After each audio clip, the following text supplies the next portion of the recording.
But anyways, we're recording just for the gems.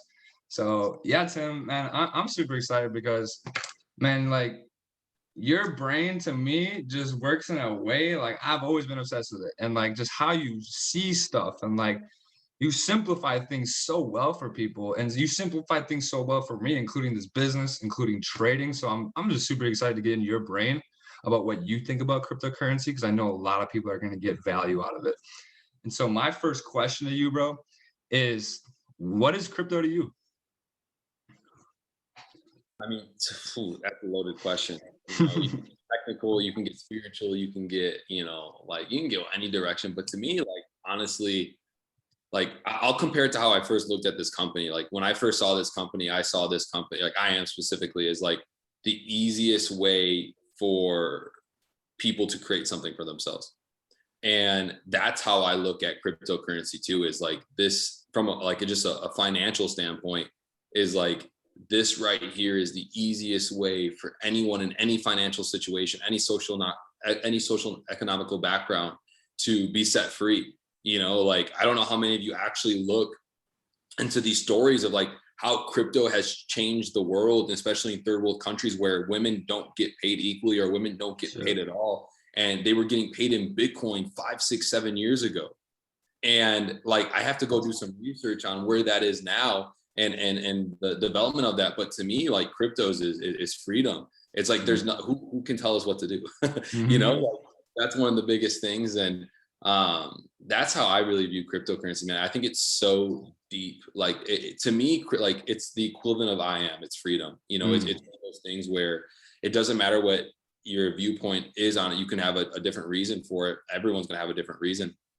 But that's the cool thing about this, is everyone can have a different purpose behind it. And the growth of it's like, it's the future, dude. It's like, that's very wide, broad, but it's so cool because we're literally living in it. Like we are the early adapters. There's still so many people who don't even know what Bitcoin itself is. Like when we were in Europe, bro, remember that? We're like, hey, Bitcoin, what's Bitcoin? Like you don't know what crypto, like there's so few people that know about this. We're just around people talking about it all the time. We think it's mainstream. Really not even close yet.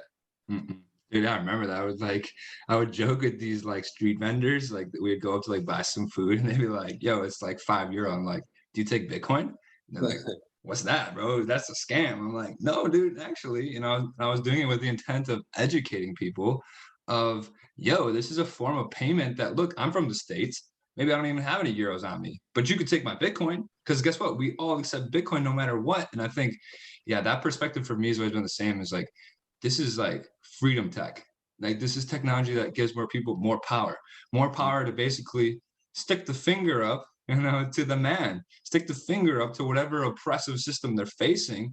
Bitcoin gives them that freedom, at least in the freedom of commerce, right? And that's so powerful. Like, I think commerce, the ability to buy and sell things, is a right of just being a human being, just like the right of religion, just like the freedom of speech, right? Everybody should have the freedom to buy and purchase whatever they want.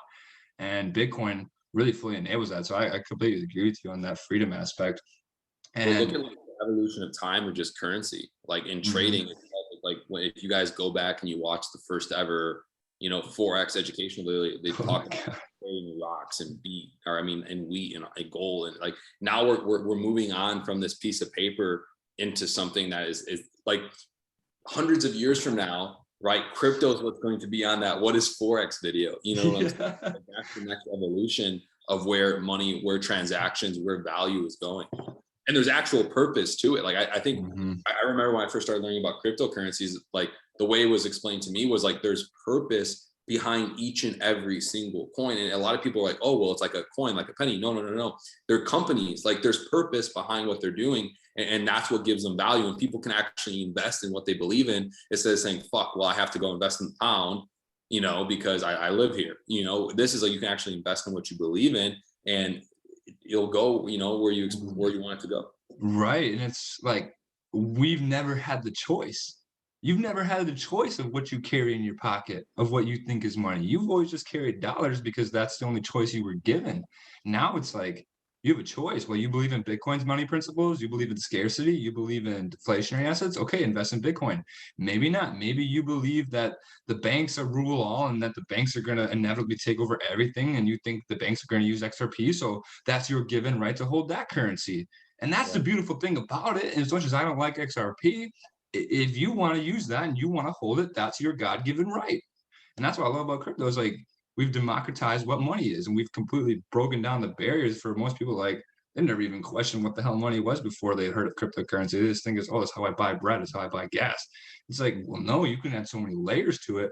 And then like what you said, yeah, it's not just like every one of these cryptos represents a completely different idea, a completely different philosophy. And like, yeah, it's so exciting to be involved with this stuff. Honestly, it's like these. I like joke around with people. They're like, "What do you do?" I'm like, "Oh, I buy magic internet coins." And they're like, "What?" It's like the icebreaker. I say, and it's like, "Oh yeah, you've heard of Bitcoin, right?" But like, essentially, yeah, it's crazy. Like these things they're so fast and they're so exciting because anybody can create them for any purpose. And if they get enough people on board with the idea, and the rest is history, right? And that's literally how Bitcoin started. So my second question, I had a couple of questions. You really got into these. I'll skip to this one. It's like, what's your favorite crypto, man?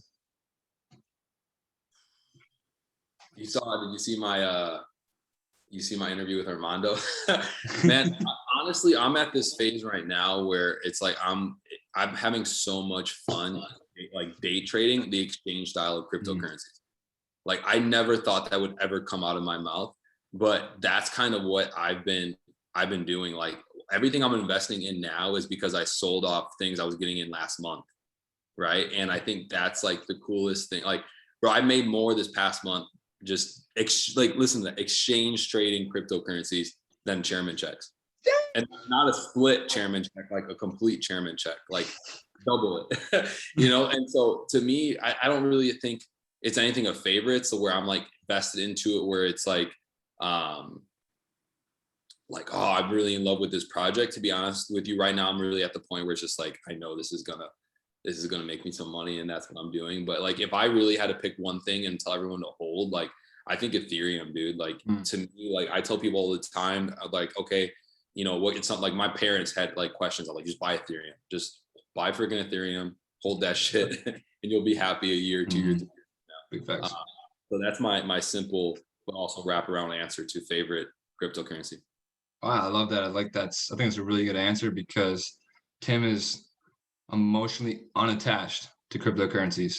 And that's like you said, you see the results, you hear the results with a strategy like that. And we talk about it all the time, like, don't fall in love with these coins, right? Don't think that your coin, your small cap coin is the next Bitcoin. And it's like almost a toxic trade of a lot of cryptos. Like people think that like, yo, this coin's the fucking one, like this is the one.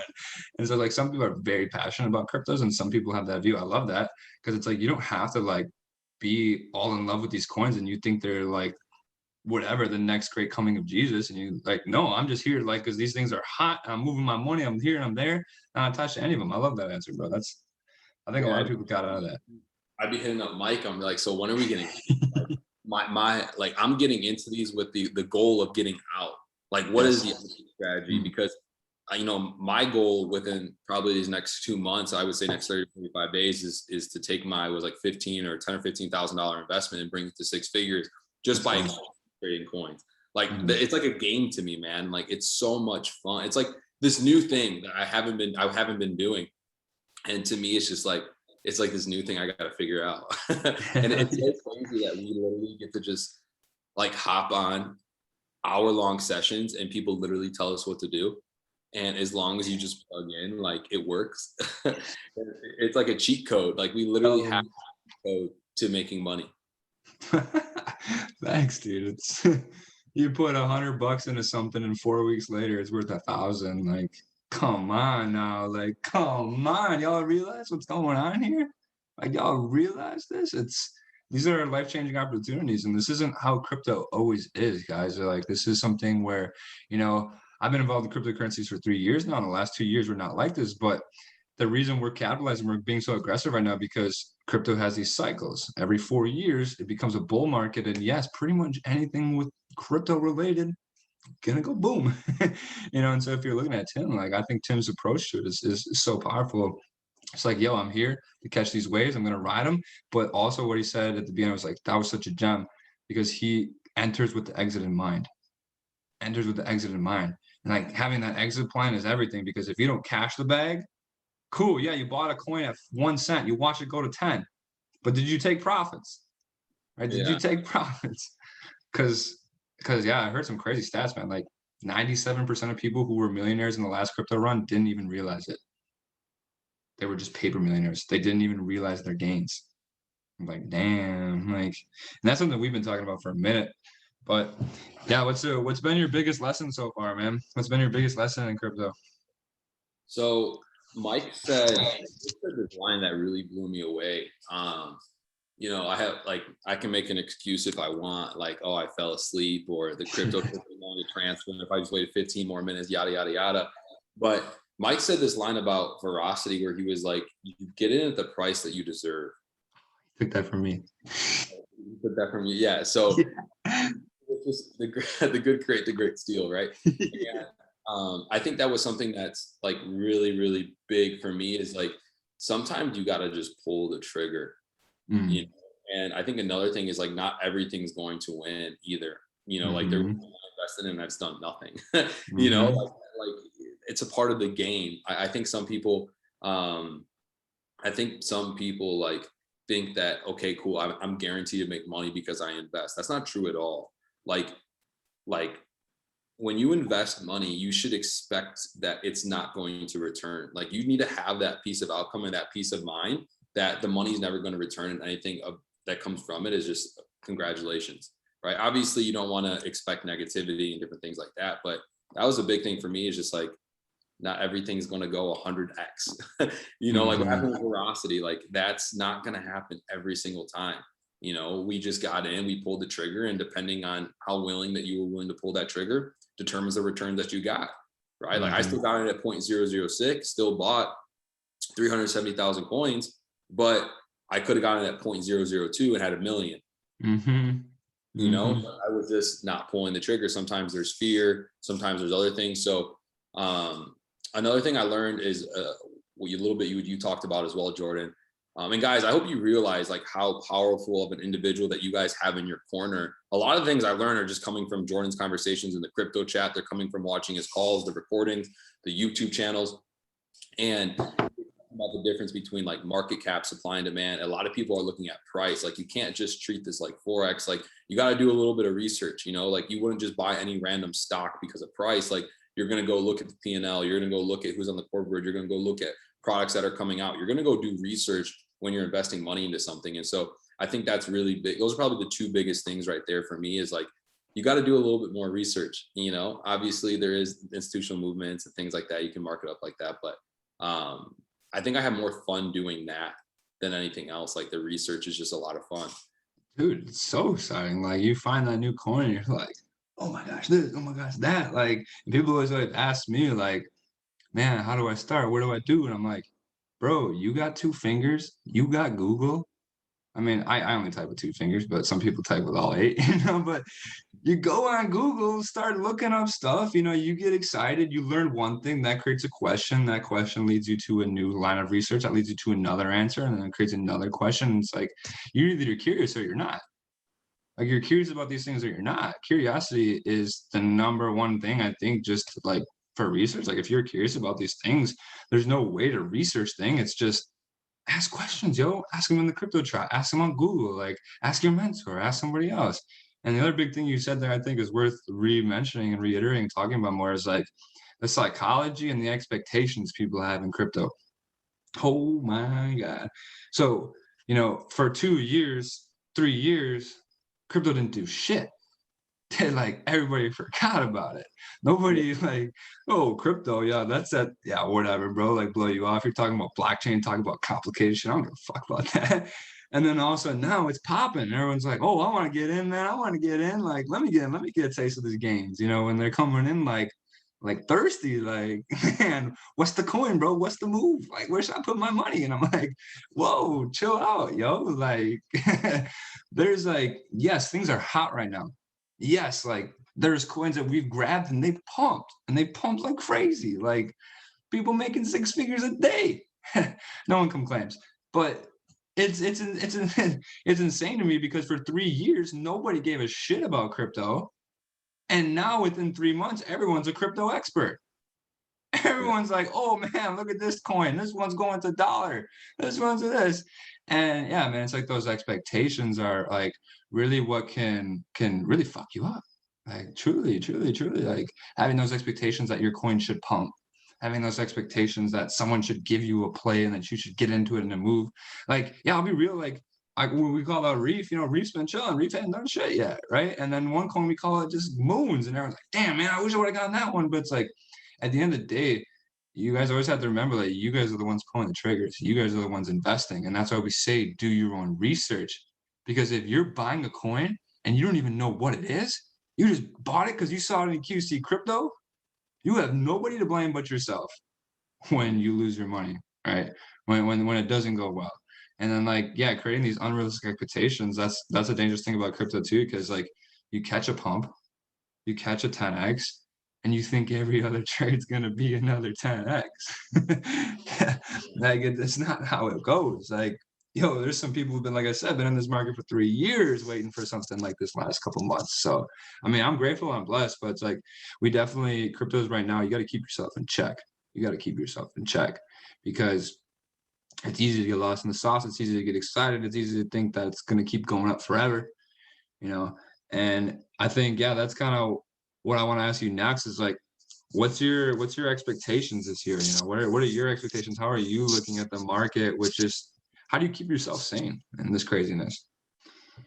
It's funny you asked that because I literally was doing a crypto closing call right before this. And I was just talking about like all the different things that we have. And I'm like, holy shit, there's so many ways to make money. I was like, someone was asking me like, yeah, I upgrade to the elite pack and now I can plug all these sessions. And I'm like, you realize like how many sessions a day that we have opportunities to make money, bounce back in the morning, trade house in the morning, HFX in the morning and in the evening, crypto throughout the day, Curtis Cobain at night, our calls throughout the week that we're doing live or just fundamental. Is just like, there's so many ways to make money. And I want to go back really quick before I answer your question. It's like people kind of freaking out, oh, I didn't get in. That's a very dangerous mindset to have because like there's someone making money right now doing something else. Like I'm not making any money off that. There's millions of ways to make money. And so if we get stuck on the, oh shit, I missed it, you're always going to be in that mindset. You're always going to be missing the opportunity. Like there's hundreds of thousands of ways for us to make money. And that's like a big thing for me. If I miss it, okay, I'm on to the next. Like you can't be stuck in the past, especially with this, because it develops. So like, look at like when new phones come out, literally a day later, they're old.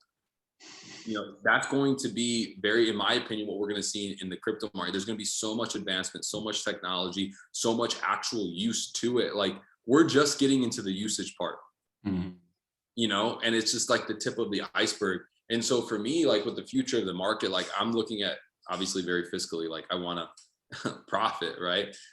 But to me, it's like, I'm just really excited about like what's going to happen with tech.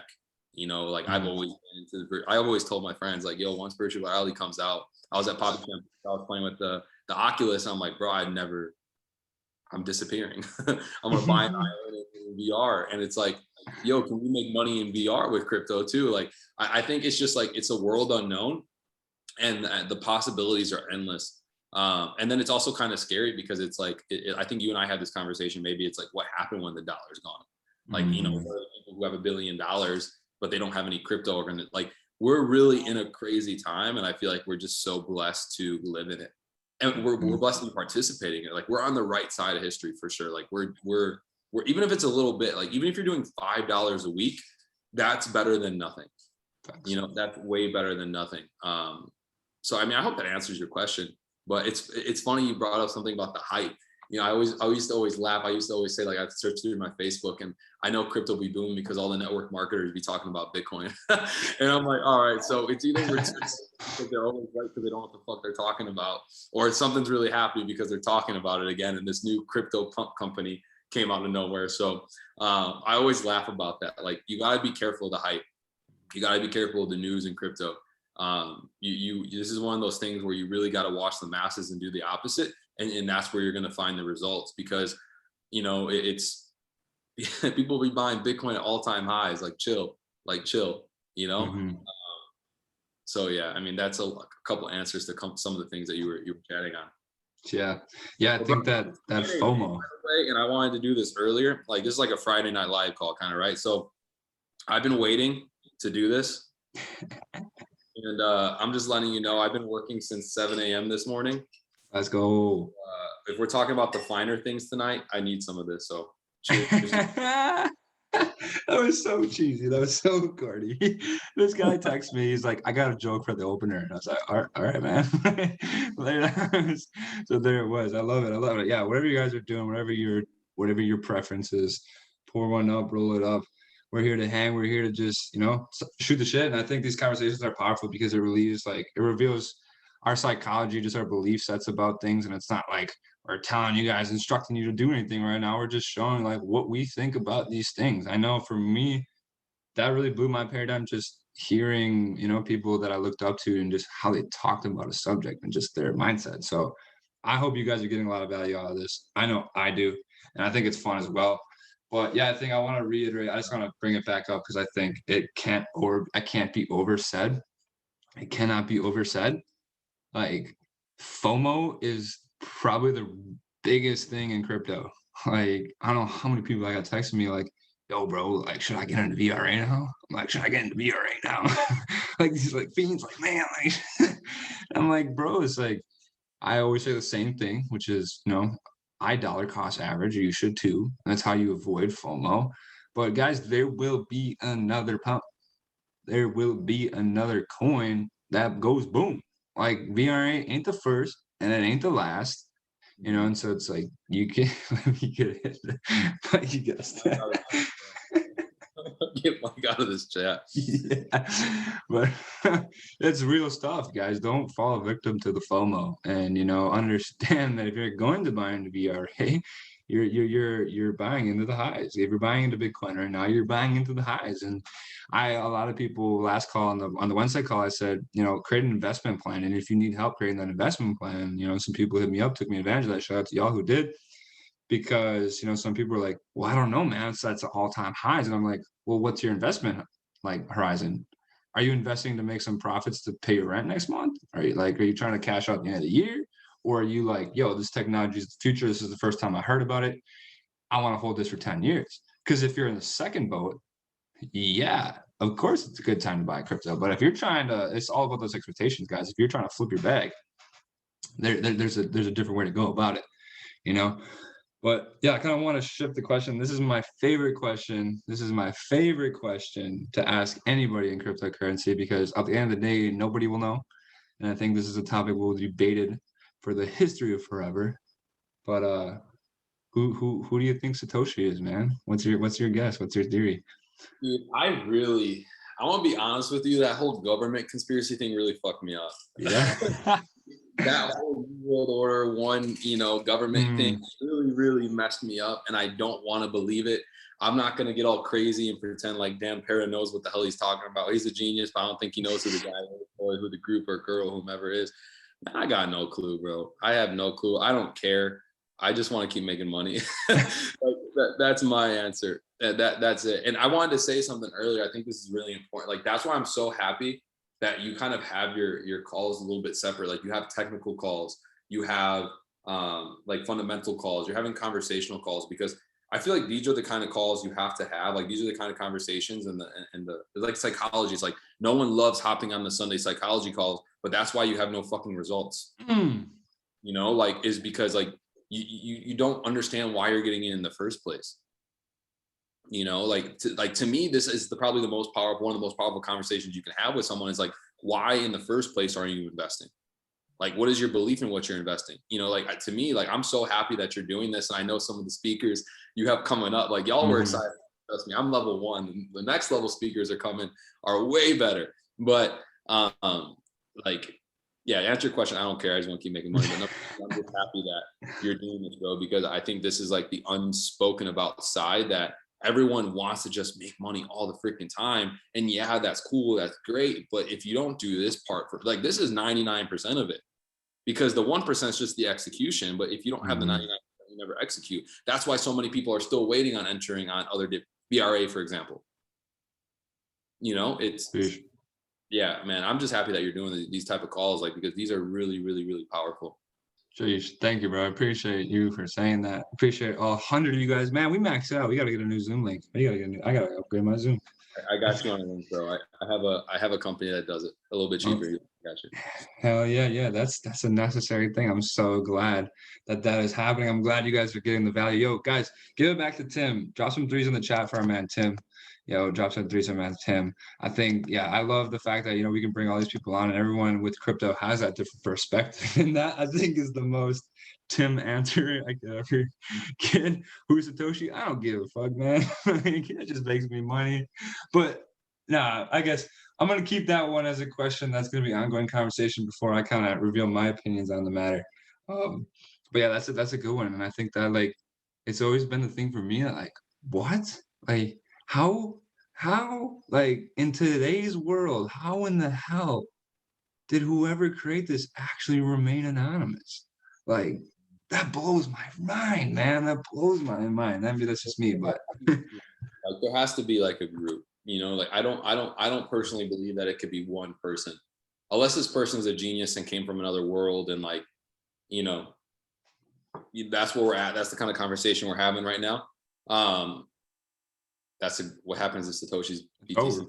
It's over. Honestly, I think for me personally, if Satoshi's Bitcoin moves, it's over. It's like, oh shit, the dude who made this is over. Like, that blows the trust, because what is Bitcoin? What is blockchain? It's a trust. It's a trust system. And that's the real life Mr. Robot. Yeah. And I think that's like the funnest thing to talk about within crypto, because it's like, who the hell knows? Was it the government, the CIA, an alien, an AI? Shit. Yeah, it's one of those things where it's like you can sit there and think about it forever, you know, but you're never gonna know till you know, you know. Yeah, and if you know, and once you know, I think it's like, I personally think once you know, it's over. Do you think the same? Like, it's yeah. I appreciate you guys. That's hilarious. Like, I mean, unless that person was into like some dirty shit, like morally, I would probably take a step away from it. But like, I don't know if it, like, I mean, we know who created the dollar. We want more of it. That's a good point. Would anyone even care? Yeah, I mean, that's another whole. I mean, that's a rabbit hole we can dive into. Have that conversation. Yeah, I mean, speaking of the Federal Reserve, I kind of want to hear your, like, take on it. Like, what's the Federal Reserve to you? Yeah, I'll leave it at that. Give us your spiel. You know what? If you were around a few hundred years ago and you were in a good position of power, would you not capitalize? I mean, I don't know. Would you not get into the railroads? Would you not get into bonds? I mean, dude, it's a big scam. It is what it is. Like, go get or get got, scam or be scammed. You just decide what side you want to be on. Jeez, I've never heard that put that way. You know, I gained. I'll give him a Satoshi 0.001 millionth, 1/100th of a millionth. I'll give him a Satoshi point of empathy for that perspective Tim just provided. But you're right. I mean, essentially, dude, they just had power. They bought shit. They realized, yo, we can take control of the whole monetary system. Let's fucking do it. Like, and, you know, we're living with the consequences of it 100 years later. But I also believe in divinity of everything. I believe everything happens for a reason. I believe, you know, that shit, as much as we don't like it, well, guess what? Fuck no. That's the first time I think you ever seen those words come out of Mike's mouth. But yeah, I think it's almost some way, and I think that's really powerful to be able to find that sort of empathy and that sort of understanding with psychology of, like, this happened for a reason. We always look at the Federal Reserve as like, fuck those guys, right? They made all this shit, you know, like, they're the evil, they're the what's wrong. But it's like, fabrication was the worst thing ever, but Mike, at the exact same time, it was the best. Because if they didn't get created, we don't trade this. Never been interested in. We would have never been into Forex. I mean, we would no still Forex, no Bitcoin. We were lucky enough to become aware of it, and then, you know, get out of our comfort zone and go do something. So it's like, at the end of the day, you're gonna have this spectrum. Like, you're gonna have this spectrum regardless, right? Like I give MBA answers on purpose. You ever heard of what an MBA answer is? MBA, like graduate school answer of fuck, I don't even know where I'm. See, I shouldn't have drank that wine. Dude, I get what you're saying. You know what it means. Yeah, I get what you're saying. You don't want to put yourself on any extreme because life isn't like that. Life isn't black or white. I'm actually at my family's place right now, and me and my family, we always have crazy conversations about, if you guys know me, I'm an opinionated person, I'm a blunt person, and we talk a lot about, what's going on with the world with COVID. A lot of my family members fall on different sides, have different beliefs than me, but one thing we always come back to as a family and as, people, and I think that's why creating conversations, dialogues about controversial topics is so, so important, especially in today's world, because nothing is black and white. Nothing is just like this way or this way. There's a spectrum always. There's always a spectrum, and even just with like something like being opposed to the Federal Reserve, like that's not just black and white, like you have an amazing ability to even take something so controversial where most people are like, yeah, and still provide some sort of like neutral balance to it. You're a beast, bro. You're a beast. I got another question, kind of change up the conversation here. So because like crypto is so pretty much, it's open. Like that's the beautiful thing about it. Anybody can just decide, I'm gonna make a crypto. Like, so Mr. Tim, if you, let's say hypothetically, if you were to make your own coin, what would you call it? Or if you wouldn't want to make a coin, why not? Well, I don't know what I would call it, but I feel like there's so many valuable purpose to it. So like, for example, two of my big goals that like when I was in college and I wrote my undergrad thesis for, like I worked with this company that helped build pretty much business plans. And two of them I really fell in love with were two that I were a part of. And one was helping people like with criminal records, like get like jobs and things like that. And having that trust network of information, like in the criminal system. I think that would be something that would be absolutely amazing. And another thing is like third world country, like entrepreneurship pen pal programs.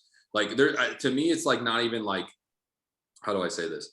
Like, it's not even like the network. It's just like, there's like Medcoin. Remember that a few years ago where it was like doctor trust to trust? It would be something like that. Like where information, there wouldn't be manipulation of information or corruption in making something happen for people. I don't know where I would go with that, but that's probably something that I would do personally if it was just me.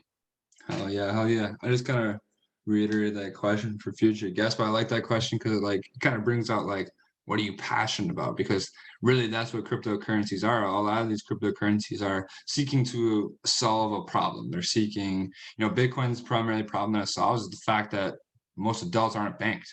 Most adults don't have a financial network that's reliable that they can use, that's free and easy and cheap.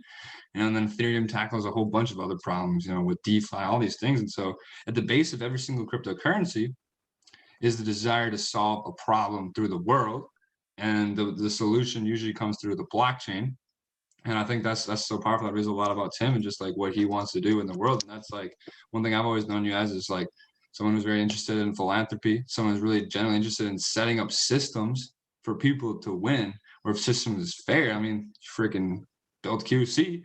Like, I think that like that's definitely the future of the blockchain. Like, we're so early to this tech. I always tell people like we're in the dial-up ages of blockchain.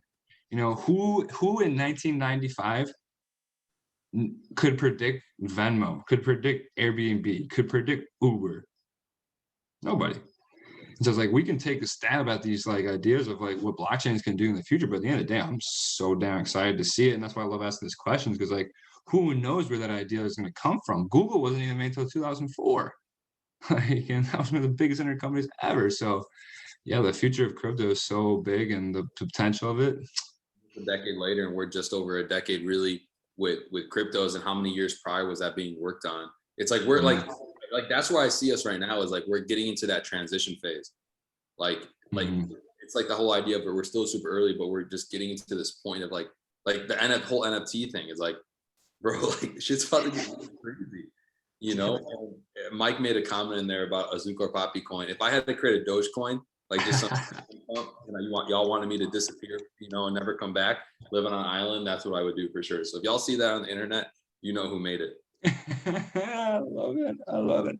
I love it. Like, yeah, this, I love how me and Mike's always said Dogecoin is literally like the value of humor. It's like what the internet puts the value of humor at. It's like with cryptocurrency, Picasso says this, and he says it's like crazy because Bitcoin's a technology. It's an open, decentralized protocol. And Anthony's vibing, bro. That guy's vibing. I'm feeling his wave. But I got distracted. Sorry. Crypto Picasso, he says it's amazing because Bitcoin is a technology and it's a network and it's a technology and network with a price tag associated to it. And essentially, Dogecoin is the price is humor. It's the internet humor, and it's got a price tag associated to it. And it's like with cryptocurrencies, we can put a price tag associated basically with anything. And we're seeing now art, we're seeing, DeFi, but I think NFTs are really like something popping. I kind of want to tap on that. The value of human memeing. Is It's that like even a word? when people talk about it and laugh about it. It's like, Yeah. how do you ever see people that run meme pages? How do they make money? They find something that's extremely relevant. They post about it. Advertisers see that this page is getting like how to volume or access or viewership. So they're Mhm. paying people to do these posts. That's how Mhm. Dogecoin is. People are buying it because exactly what you're saying. It makes so much freaking sense. Except it's it's like, I mean, people are buying this at 7-8 cents and selling their fucking house. Like I know like legit putting $10,000-$20,000 and they got $4 in their bank account into this coin. Like Mhm. Dude, I was scared. I was scared for a while because at the time when Dogecoin pumped, Bitcoin really hadn't consolidated or made its retracement. So Bitcoin's chart was very vertical. A lot of charts were very vertical, and I'm like, oh no, dude, party's over. Like, I had people in my Facebook feed from high school, the people that don't invest, that think Bitcoin's a scam, talking about, yo, Dogecoin's going to $1. I got 40 million of them. And I was like, bro, we're all getting rich. Like literally one of them said, we're all getting rich. And I'm like, oh no, like that's it. Like then, oh no. I was a little scared. on Armando's podcast, I'm like, sometimes ignorance is bliss. Like it's just sometimes you gotta let them go. Like that's just. Yeah. Can we touch on Alicia's comment in the chat really quick? Yeah, I Because saw that. I actually literally had that pulled up. that would be powerful. Yeah, dude, you go ahead, go take a stab at that. So he commented out because obviously people watching the recording can't see the chat. So y'all, us laughing at Mike, you guys won't be able to experience that. But she said, if we wanted to create a crypto to help humanity and change and end world poverty and fund positive projects, is that a thing that we could do? Now, for that comment itself, Jordan, like, couldn't you just do that through a natural non-for-profit where people are investing money into and they're getting tax deductions on it? Like, how would crypto come into play in that sense in what she's talking about? You just set me up so perfectly. Yeah. That's one of the biggest potential dApps you can make, right? So like a decentralized application is a charity. Unfortunately, in the world that we live in today, Red Cross, it's a charity, right? But does 100% of funds that go to Red Cross go to the cause that they're doing it? No, it's just how it works, right? Because there's people involved, and I'm not calling shots or nothing. But what's cool with this tech is that we can make a Red Cross as a dApp with nobody in charge of it, nobody in control of it, and we could assure that 100% of those funds would go to what they're for. And that's the way charities should work, right? So screw having humans run charities, because I don't believe humans suck, but some do, not all, but screw having humans run charity, making an app. And yes, you could even make a smart app that would know exactly when a disaster hit, would know exactly how much fun would it's insane what you could build on a blockchain in terms of a dApp. So yeah, that was one of the biggest things I saw when I first heard about blockchain. I'm like, whoa, like charity, philanthropy is something that needs to be on the blockchain. We don't need humans touching that money. We just need an app that just sends it straight from the fundraiser straight to the cause, right? Don't even give it the permission. I heard it's like technology. That's the awesome thing about technology. It was like the same thing. I was reading a book, Atomic Habits. I don't even know if this was in this book, but just talking about how back in the early 1800s, like it was a huge problem that people would steal from the cash registers. They didn't have cameras, they didn't have a way to register it. And then the guy who invented the cash register, just by simply locking the cash drawer, saved businesses thousands and millions of dollars just by simply eliminating the possibility for human error. Like, and that's what blockchains do with that. It's like completely eliminate the possibility for any kind of corruption in charity, which would be game changing, would it not? Yeah, I mean, I think most charities, 96% of it's going towards, organizing fees and salaries, right? So that's like a big thing that I mean, I don't know how many people know the story is like when I decided to go full time in entrepreneurship, I actually walked away from one of the biggest job offers in my passion field ever. And the main reason I did that was because I never wanted to be in a position where I had to be funded for me to go off and go do something. I wanted to fund myself, because anytime someone puts money in your pocket or money in the account, they have a say.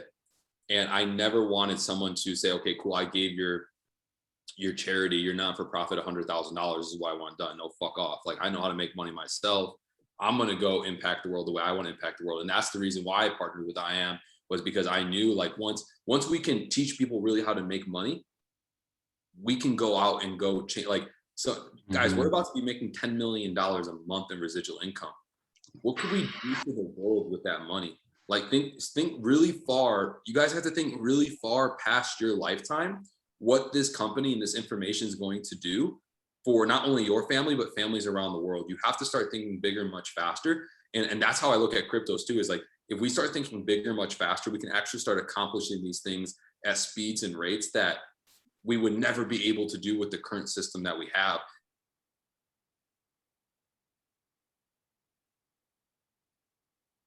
No. And they're not willing to. Oh, did you guys lose me? I think you lost me. I don't know if it was me or you, but we're good.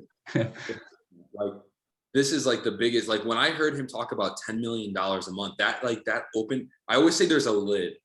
Like, we get filled up with so much information. This is where ego comes into play. And this is how you get, like, really humble, is you get to this full lid and you're like, I know everything I think I can know. And then all of a sudden something breaks through, that lid opens up and you realize you were a pond in a big fucking ocean.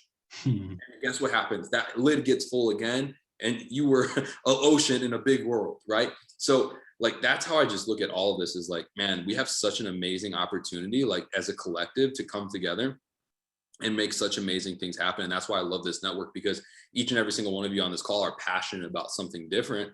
And it doesn't have to be passionate about cryptocurrencies. Like, I'm not the most passionate person about cryptos, but I respect them and I know what they do, right? And I surround myself with people like Jordan, people like Mike, Austin, Jason Brown, Curtis, not like all these different individuals, Nick, who are just really, really smart. And like, my specialty is not Jordan's brain. And that's why we work so well together. Like, man, I'm telling you guys, like, the future's lit. Like, the future's super lit. And to be involved with a company who's educating people on this stuff. So it's like, yo, you don't even have to know shit about it, but like, yo, these people do, and like these people can get you right, and like you get paid to tell people about this stuff. Are you kidding me? Are you kidding me? It's not like you make money off Bitcoin. You get paid to tell people about Bitcoin. You get paid to help people learn about Bitcoin. You get paid in Bitcoin. Get out of here. You can fund your trading account in Bitcoin. You can literally trade your account as Bitcoin. So while Bitcoin's appreciating in value and you're growing and compounding your account in Bitcoin, like, yeah, I mean, seriously, like, people gotta realize like how good we got it, man. Like, we got it so good. We got it so good here. And like, I really see like the work that we're doing here at QC, the work that we're doing at IM with educating people, spreading this information is really, we're planting seeds and, for trees that we'll never sit under. But that's the point, Yep. is we're planting those seeds of the trees for the future generations. So yeah, man, I'm loving this conversation. This is lit. I hope y'all guys are getting value. Yo, drop some nines in the chat. Drop some nines in the chat if y'all digging this combo, getting value on this. Ryan, to answer your question, bro, you're just using bigger lot sizes, my friend. That's why your fees are higher. Welcome.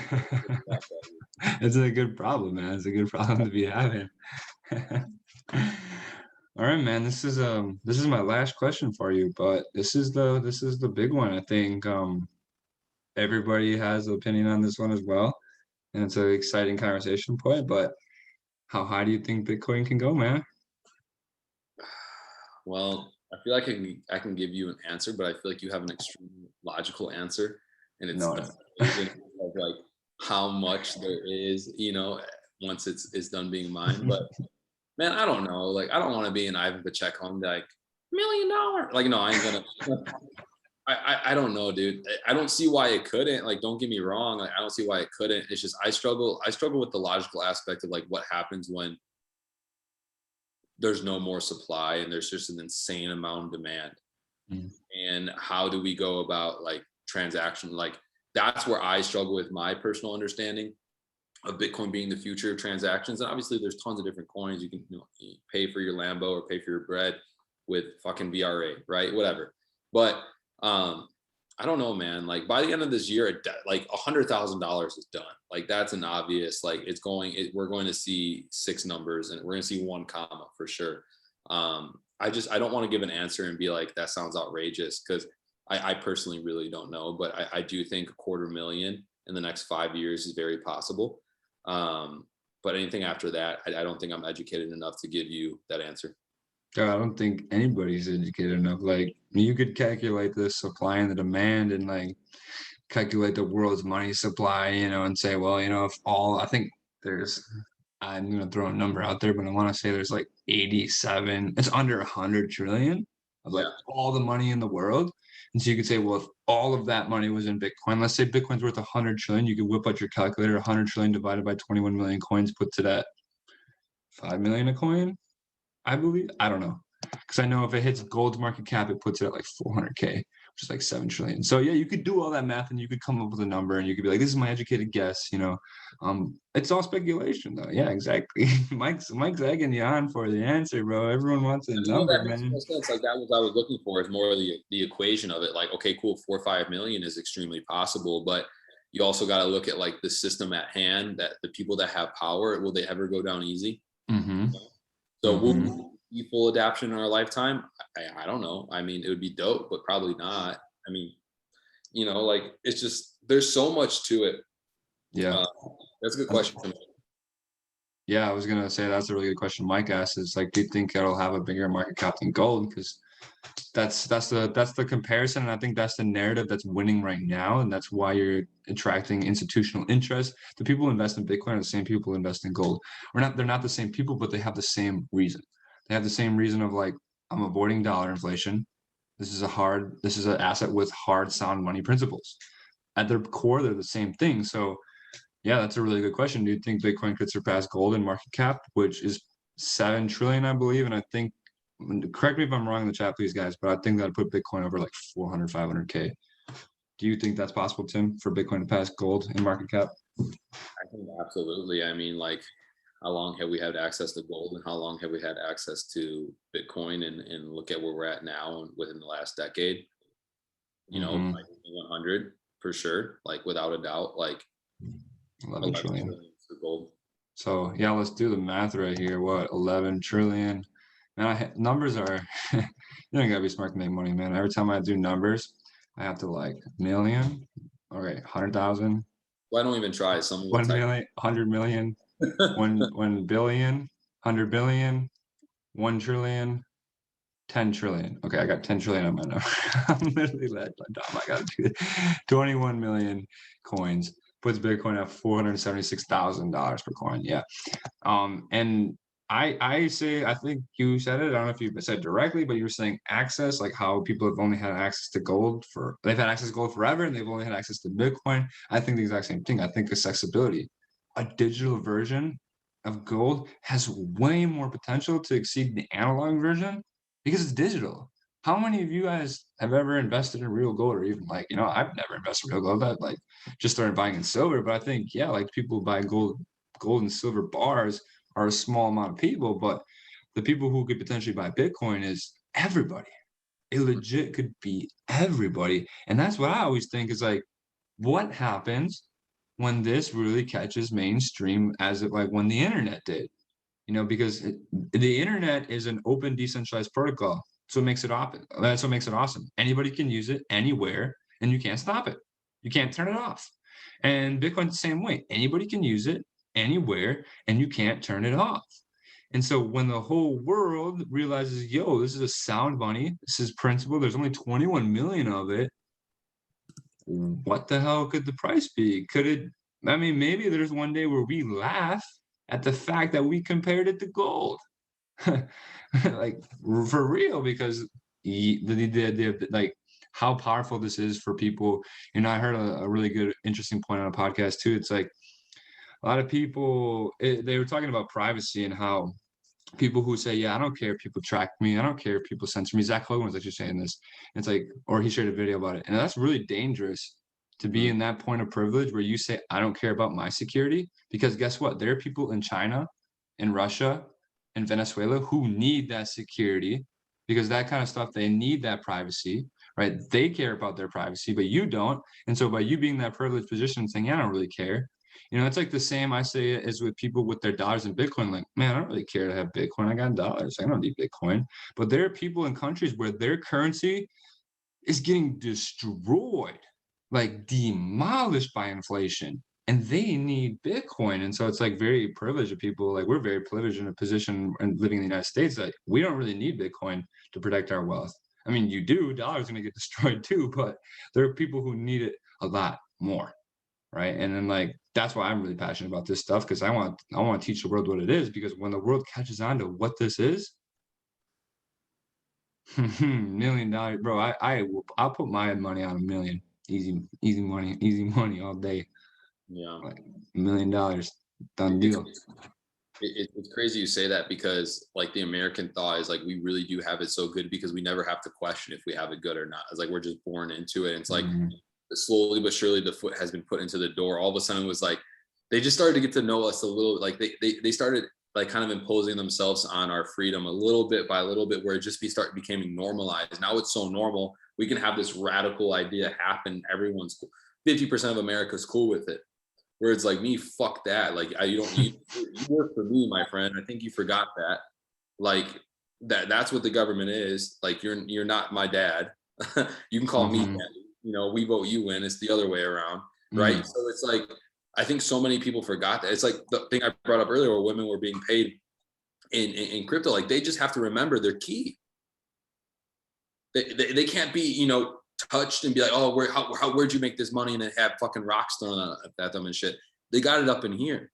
That money's in their brain, and it's not even physical. Like the dollar's not, like 99% of dollars aren't even printed anyways. It's all digital. It's the same exact concept as the fiat dollar, but there's actual purpose to it. And the craziest part, I want to bring this up to you, is like, how do you feel about, like, you look at like maybe 2016, 2017, where 2017 specifically, we saw these big pumps, but banks were saying, oh, it's a scam, yada, yada, yada. And then they were some of the biggest purchasers, and they're now some of the biggest holders of Bitcoin. Like, how is that going to affect the supply to the common person, knowing that these institutions with a lot more wealth than the average person is buying in an abundance of this asset? Yeah. What's that saying? First they hate on you, then they laugh at you, and then they join you. I totally botched that, but you know what I'm saying? That's it with the banks. Like, they laugh at you, they make fun of it, they say it's a scam, and then next thing you know, they're buying it. And they're joining you. And bro, like for real, my immediate reaction to banks, seeing the news, seeing these people buy it by the thousands, like, I'll be real with you guys. I have emotions. I'm a normal human being. I get fucking FOMO, bro. I get massive FOMO. I'm like, man, I don't have enough Bitcoin. I don't have enough Bitcoin. Shit. Because these dudes, and I've always said this on my calls, and this is the way I look at it, when someone buys 30,000 Bitcoin, they only make 900 Bitcoin a day. When someone buys 30K, they essentially just bought a month's worth of supply, a month's worth of creation, one entity. And these big players that are buying these big purchases, guys, they're not buying at 30, 40, 50K to sell at 100. I get massive FOMO. That's how I feel about it. Like, legit, I'm being transparent. Like, that's why I'm focused right now on cycling, being in the cycle we're in right now, getting my money to a point where now I can say, cool, I can purchase. And even then I'm like, cool, like I flip it to $250,000. I can only buy 5 Bitcoin. You know what I'm saying? Like, that's where I get FOMO too.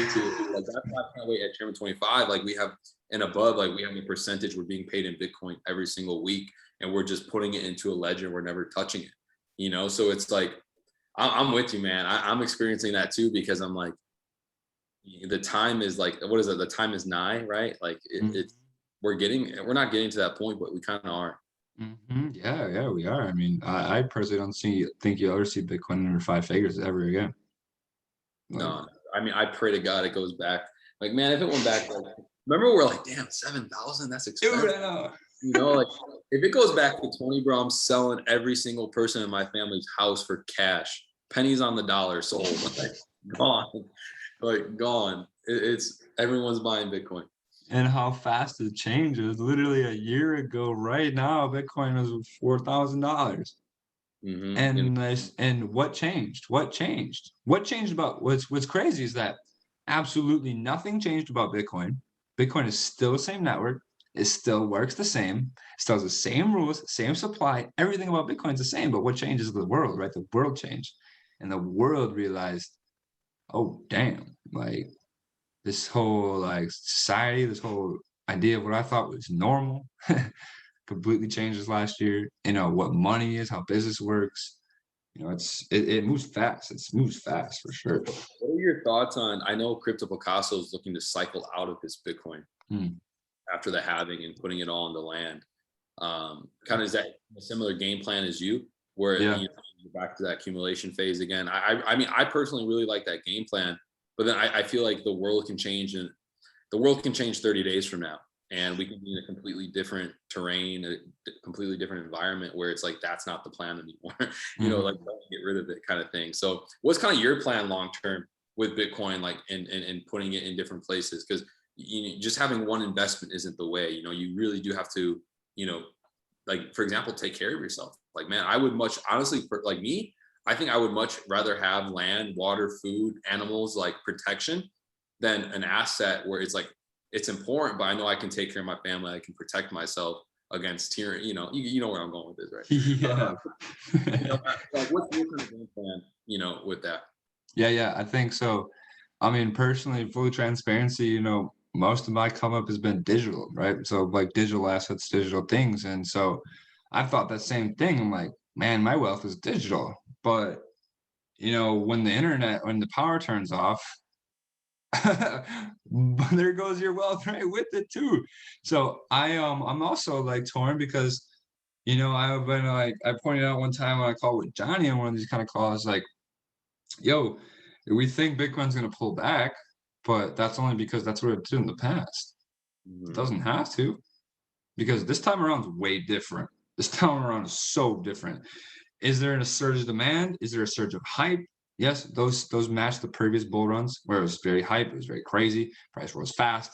Of course, that can't last forever. But at the same time, JP Morgan wasn't buying Bitcoin in 2017. Elon Musk wasn't buying Bitcoin. Michael Saylor wasn't buying Bitcoin. Grayscale wasn't buying Bitcoin. You weren't And accepting the Bitcoin and either. people weren't accepting Bitcoin. So will it pull back? Yes, all markets have to breathe, but will it make the 90, 85% retracement that a lot of people are expecting? I'm not so sure I want to bank on that. So my strategy is this. I have a portion of Bitcoin that I'm never fucking touching, never selling for any purpose, right? That's my Bitcoin. That's my Bitcoin. Not touching that. And then I do definitely, obviously, I'm going to cash out into, I want to cash out into something physical because of, like we were saying before, it's like you want to diversify. You don't want to have all your eggs in one basket. And, you know, one thing that is also a very hard asset is real estate. Obviously, you know, they don't make more land. I mean, now that you can make garbage islands, right? Or you can just pop up an island somewhere. Of land in the US right now. Dude, yeah, is they don't make more land, and land will always go up in value. And you know, I wanna secure my family like a place, you know, and things like that. So that is my move. I'm looking to do the same thing, cycle into real estate, and get in that. And then there was I think someone sent me a private message of this. I think it was really good reading it out. Vishwash, what about government ban? Like, is India proposing a ban on Bitcoin? Yo, there's been a lot of governments that have banned it, tried to ban it. You know, here's the thing. Bitcoin is an open, decentralized protocol. You know what else is an open, decentralized protocol? The internet. The countries that, you know, if you back in the 90s, you know, internet's coming out and countries like, man, I want to control this, right? Because they're scared it reduces their control on certain things, on information, you know, and you either had two choices, go with the technology, run with it, or, you know, ban it. And guess what? If there's any country that banned the internet, guess what? There is one. It's called North Korea. They banned the internet. Look at where their country is in. And so right now we're in the exact same position where there's an open, decentralized protocol taking over the world. You cannot stop it. You cannot turn it off. If any country decides to ban it, they're not banning it. They're just excluding themselves from it. They will be left in the dark ages if they do.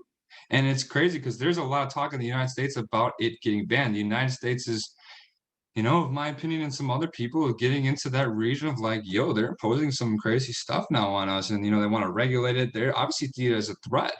But if the US bans it, which honestly I think is more likely than most people think, is way more potential than a lot of people really do think, like that's no bueno. But the thing is that it's gonna happen with or without any country. If the United States says we're not taking part of it, China, Iran, Russia, everywhere else, like it's an open, decentralized protocol. You can't stop it, so you can't ban it. You can only exclude yourself from it. I heard this podcast on this conversation specifically. I can't remember it because I saw it was a snippet. So if I find it, I'll drop in the chat. But they talk about why they actually can't, and it's because they are a participant in it themselves. So like, dude, I mean, I'm at this point too where I feel like in America, like, just like motherfuckers are never going to stand up for themselves anyways. So if people really even do anything? Like that's the big question. And for me, it's like, man, as long as everything's in a ledger, I don't care what the US does. See you later. I'm going to PR. Yep. Like I'm out. That's what's exciting about it. That's why I think there's a lot of us here today is like, I believe in personal freedom, I believe in those rights, and Bitcoin is the money for those people because Bitcoin is F you money. It's fuck you money. Like, yo, you can't transact with people in North Korea. Yes, I can. Watch me, bitch.